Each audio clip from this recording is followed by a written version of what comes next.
Bismillahirrahmanirrahim. Assalamualaikum warahmatullahi wabarakatuh. Pada kesempatan ini saya akan membahas mengenai materi Naive Bayes Classifier. Untuk outline-nya di sini nanti akan dibagi menjadi 3 video. Yang pertama mengenai pengantar Naive Bayes. Kemudian nanti yang kedua kita akan masuk ke studi kasus, yaitu contoh perhitungan menggunakan algoritma Naive Bayes. Kemudian yang terakhir nanti kita akan membahas tentang teknik diskritisasi dan Laplace smoothing pada Naive Bayes. Kemudian ada latihan soal. Oke, langsung saja kita masuk ke materi yang pertama, yaitu pengantar Naive Bayes. Jadi Naive Bayes Classifier sendiri ini nanti dia merupakan salah satu metode untuk klasifikasi, jadi tergolong sebagai supervised learning atau pembelajaran dengan pengawasan, di mana nanti ada data latih dan juga ada data yang diujikan. Metode klasifikasi ini menggunakan teori probabilitas dan juga statistik, jadi basicnya adalah probability theory. Adapun teorema Bayes sendiri, pertama kali dia dikemukakan oleh ilmuwan Inggris yang bernama Thomas Bayes. Dan untuk teorema ini sendiri itu sudah ada sejak lama, sejak tahun 1700-an. Jadi sudah udah cukup lama. Teorema Naive Bayes ini dia akan memprediksi peluang di masa depan berdasarkan pengalaman di masa yang sebelumnya, atau ya sebenarnya istilah ini bisa kita sebut juga sebagai learning gitu kan, karena belajar dari pengalaman-pengalaman sebelumnya untuk memprediksi yang akan datang. Adapun ciri utama dari Naive Bayes Classifier ini, dia menggunakan asumsi yang sangat kuat, makanya dia disebut sebagai naif karena asumsinya sangat kuat. Jadi kita menggunakan asumsi yang sangat kuat akan adanya independensi atau ketidaktergantungan dari masing-masing kondisi, kejadian, atau atribut. Jadi antar atribut, antar kejadian di dalam datasetnya Naive Bayes itu nanti dianggap saling independen. Asumsi independensi ini itu bisa membuat akurasinya berkurang. Nah, karena biasanya sebenarnya itu untuk beberapa kasus itu terdapat independensi antar atribut, tapi kita asumsi maksud saya terdapat dependensi antar atribut pada kenyataannya. Tapi pada Naive Bayes ini kita mengasumsikan bahwa dependensi itu tidak ada, sehingga mungkin akurasinya bisa berkurang. Meskipun demikian, algoritma Naive Bayes ini dia punya kelebihan, yaitu proses perhitungannya yang cukup cepat.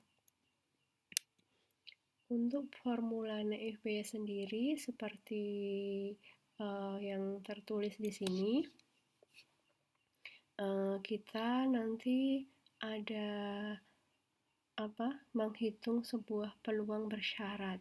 Jadi mungkin pertama saya jelaskan dulu ada variabel-variabelnya. Jadi P itu adalah menghitung peluang. Sedangkan X itu adalah data dengan kelas yang belum diketahui atau data yang mau kita prediksi kelasnya. Jadi kalau diklasifikasi kan sebagai contoh kita punya 2 kelas, kelas 0 dan kelas 1. Jadi X ini nanti akan diprediksi kelasnya apakah dia masuk ke kelas 0 ataukah dia masuk ke kelas 1.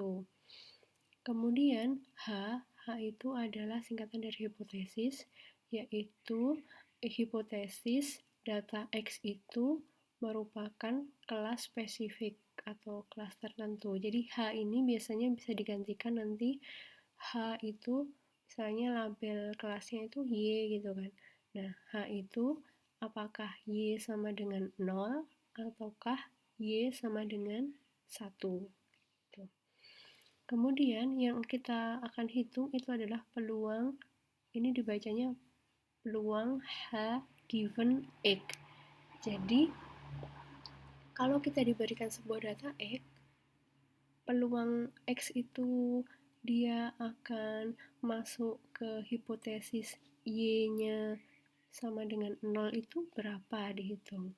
Kemudian peluang X-nya itu akan masuk hipotesisnya Y sama dengan 1 itu berapa dihitung. Atau istilahnya kita menghitung posteriori probability. Jadi PH given X itu probabilitas hipotesis H berdasarkan atau given kondisi X. Nah, itu dihitungnya dengan kita menghitung Px given H, yaitu probabilitas X berdasarkan kondisi pada hipotesis H. Nah, ini itu maksudnya yang mana, itu nanti kita lihat di contoh perhitungannya. Kemudian kita juga menghitung P peluangnya H. Jadi peluang probabilitas dari hipotesis misalnya H, Y-nya sama dengan 0 atau Y-nya sama dengan 1 itu dia terjadi di dataset kita atau di data latih kita itu berapa peluangnya kita hitung. Kemudian nanti hasil perkalian PH X given H dikalikan PH akan dibagi dengan probabilitas dari X. Nah, nanti pada kenyataannya yang akan kita hitung ya, misalkan kasus kita kelasnya itu ada 2 kelas. Kelas Y-nya sama dengan Y itu label prediksi target gitu ya. Y-nya sama dengan 0 sama Y-nya sama dengan 1. Nah, kita kan menghitung dua-duanya. P Y sama dengan 0 given X dan P Y sama dengan 1 given X. Nah, ini kan nanti akan kita bandingkan. Jadi, di NFPS itu kita membandingkan peluang mana sih yang lebih besar masuk kelas 0 ataukah masuk ke kelas 1. Nah, karena dengan adanya perbandingan ini, nanti pada perhitungannya sebenarnya kita tidak perlu menghitung PX-nya karena kita bandingkan kan, jadi PX-nya itu kecoret. Mungkin ini dulu untuk sekilas pengantar mengenai NFPS. Nanti di slide yang berikutnya akan saya jelaskan, di video berikutnya maksudnya akan saya jelaskan mengenai contoh kasus perhitungan menggunakan NFPS.